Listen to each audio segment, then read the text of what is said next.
Sí, seguro. Mendoza tiene toda una historia porque, bueno, al igual que ustedes, somos un territorio árido, territorio andino, solamente que ustedes tienen una parte que tiene una altísima cantidad de precipitaciones. He estado leyendo que ustedes tienen en algunos lugares hasta 1200, ahora están un poco más secos, por supuesto, como está todo el mundo. Pero bueno, ya tenemos un régimen de 200 milímetros, en la zona sur, sureste, 350, 380, una parte muy chica. Así que bueno, lo que no es riego no existe en Mendoza, ya es todo riego. Una ley del año 1884, ahí se creó el Departamento General de Irrigación. O sea, Mendoza o irrigación nace con Mendoza o Mendoza nace con la irrigación, si no, no habría nada. Así que bueno, una altísima experiencia como todas las experiencias, buenas y malas por supuesto, pero una larga historia del riego. Ninguna cosas son comparables, está bueno siempre que la gente de cada lugar, y nosotros mismos, que seguramente hay cosas que podemos aprender de aquí también, es escuchar las otras experiencias y después uno ver cómo los conceptos, los procedimientos, los puede aplicar o no, si son positivos a cada uno de su propio lugar. Nosotros tenemos mucho personal técnico altamente capacitado, tenemos incluso algunas tareas que son ya prácticamente a nivel científico, porque en algunos lugares el Estado Nacional los ha ido dejando de lado, entonces hemos tenido que tomar ese tipo de tareas. Hoy estamos trabajando mucho en lo que es aguas subterráneas, por ejemplo. Tenemos un altísimo conocimiento de lo que pasa con nuestros acuíferos, porque hay que prepararse porque son los reservorios que nos quedan a futuro. Según los organismos científicos que hay en Mendoza, como el CRICIT, el CONICET, en lo que resta del siglo, con suerte van a haber 18 años buenos, donde puede haber nieve en la cordillera, que es nuestra única fuente de agua, la nieve en la cordillera. Quizá tengamos 8 años donde haya años medios o quizá años buenos, pero el resto tienden a que prácticamente se vaya extinguiendo, lo que hace que también aumenten las zonas oscuras y por lo tanto nuestros glaciares también año tras año van perdiendo masa glaciar y superficie glaciar. O sea que los recursos van a ser sumamente críticos a futuro. Entonces nos queda un solo camino, que es ser más eficientes. Para ser más eficientes no alcanza solamente con hacer obras, porque las obras son parte de la cosa. Tiene mucho que ver el manejo que se hace con el agua. Nosotros tenemos 13.000 kilómetros de canales. Para que podamos llegar a las fincas, concretamente, productores rurales o a las plantas donde hay agua potable, tenemos que tener un manejo eficiente, estamos trabajando mucho en eso. Por supuesto, donde hay pérdidas importantes por infiltración, ahí sí hay que hacer obras de impermeabilización, pero fundamentalmente en las propiedades donde los agricultores tienen un nivel de eficiencia que no es muy alto, hay algunos que tienen riego tecnificado y así todo, por ahí le falta el agua. Entonces, según el lugar hay que ir viendo dónde, en cuál de los componentes se puede trabajar. Pero hay algo que es fundamental en todo esto. Como hay tantos factores, desde la autoridad del agua, digamos, hasta el regante más pequeño, todo eso hace a la gobernanza del agua. En nuestro régimen en particular, tanto la figura del superintendente como los consejeros de río, como los inspectores de cauce, que son los representantes de los usuarios y son los que manejan las redes secundarias y terciarias, son figuras que están en la Constitución de la provincia. Entonces, la organización es tan compleja que requiere de muchos consensos.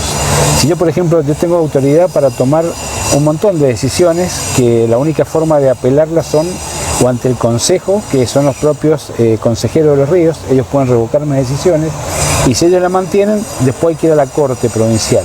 El gobierno provincial no tiene ningún tipo de injerencia, ni el gobernador ni nadie, en las decisiones de irrigación. Es como un gobierno en sí mismo respecto del manejo de los recursos hídricos.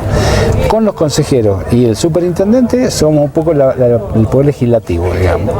Lo que no podemos hacer es dar derechos, que eso lo hace la legislatura provincial. Pero todo el resto, la legislación la hacen los consejeros con el superintendente, que es el Honorable Tribunal Administrativo. Los consejeros solo son mi tribunal de alzada, una decisión mía. Si un regante se siente perjudicado, recurre ante el Consejo y el Consejo puede revocar mi decisión o avalarla. Si el Consejo la avala, tiene que ir a la Corte.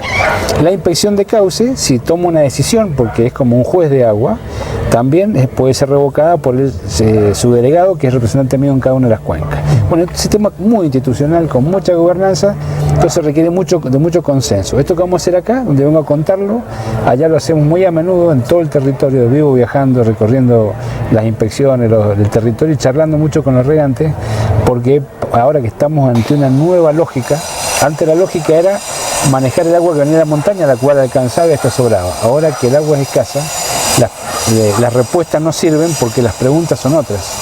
Entonces hay que pensar de manera distinta. Y el cambio cultural es lo más difícil. ¿Qué tiempo les ha llevado a esta organización que hoy están teniendo y cómo llegaron a conformarse y a organizarse de esta manera? Bueno, la institución como tal nace en el año 1884, así que imagínense ustedes prácticamente 140 años. Pero en lo que resta, digamos, hasta hace 4 años atrás, 5 años atrás, yo he sido reelecto hace poquito, es la primera vez en la historia que se reelige un superintendente. Hasta hace 5 años atrás lo que se hacía todos los años, durante 6, 7 años, era declarar la emergencia hídrica. Porque el agua era bastante menos que la que llegaba en un año medio, pero muy cerquita. Yo lo primero que hago es juntarme con los científicos, en evaluar por qué tantos años seguidos era siempre lo mismo, y se actuaba de manera reactiva, o sea, ya estaba el mal encima y se actuaba como si fuera un accidente, digamos, algo que no se esperaba. Cuando en realidad ya se veía que las cosas había que esperarlas y prepararse con medidas estructurales, para un cambio estructural. Entonces hace 4 años y medio empezamos a trabajar mucho para lograr este cambio cultural, este cambio de mentalidad, lo cual todavía estamos a mitad de camino. Sin cambio cultural de que el agua va a ser menos, no se logra nada. ¿Qué conoce de Catamarca la realidad y el aprovechamiento de este recurso? Porque bueno, aquí en el departamento, si bien es cierto, hemos tenido otros tiempos de mucha producción, al menos aquí en el departamento de Antofagasta, de vid, y el recurso hídrico era aprovechado. Hoy que hay menos producción, el recurso no alcanza. Bueno, esto es muy simple. Acá sí que ustedes toman simple lo que es el mercado, la oferta y la demanda. Bueno, la oferta, cuando uno no puede generar agua, como sería el caso de los israelíes, los españoles o los chilenos que agarran y sacan la sal al agua de mar y usan ese agua que es de muy buena calidad, bueno, eso ahí uno no tiene límite porque tiene una fuente de agua. En el caso nuestro, que tenemos el agua de la nieve o de la lluvia y disminuyen las tormentas de nieve y las tormentas de lluvia, entonces la oferta no es flexible. Lo que podemos hacer es conocerla mejor. Hay que trabajar en el conocimiento de la oferta, donde hay que trabajar en la gestión de la demanda. Usted me dice que ahora producen, tengo entendido que antes producían 70 y pico millones de kilos y están en 11, 12. Bueno, imagínese si ojalá tuvieran la posibilidad y la suerte de volver a aumentar esa producción. Capaz que el agua no le alcanza. Entonces lo que hay que hacer es planificar. ¿Cómo se planifica? Apuntando a la demanda que uno aspira a tener cada 10 años, y en base a esa demanda hay que ver cuál es la proyección de los recursos hídricos, y si la cantidad de recursos que es esa oferta no alcanza para la demanda, hay que cómo uno gestiona la demanda haciéndola más eficiente. Por supuesto, hay casos en los cuales es imposible. Bueno, en ese caso habrá que tener en cuenta que no se va a poder hacer más de lo que se va a contar. Pero si uno tiene, por ejemplo, una eficiencia global del 50%, quiere decir que está usando el doble de agua de lo que necesita para lo que está haciendo. En ese caso el margen es duplicar lo que uno está haciendo. Entonces hay que tener muy bien medido todo en la fuente, en la distribución, en el consumo.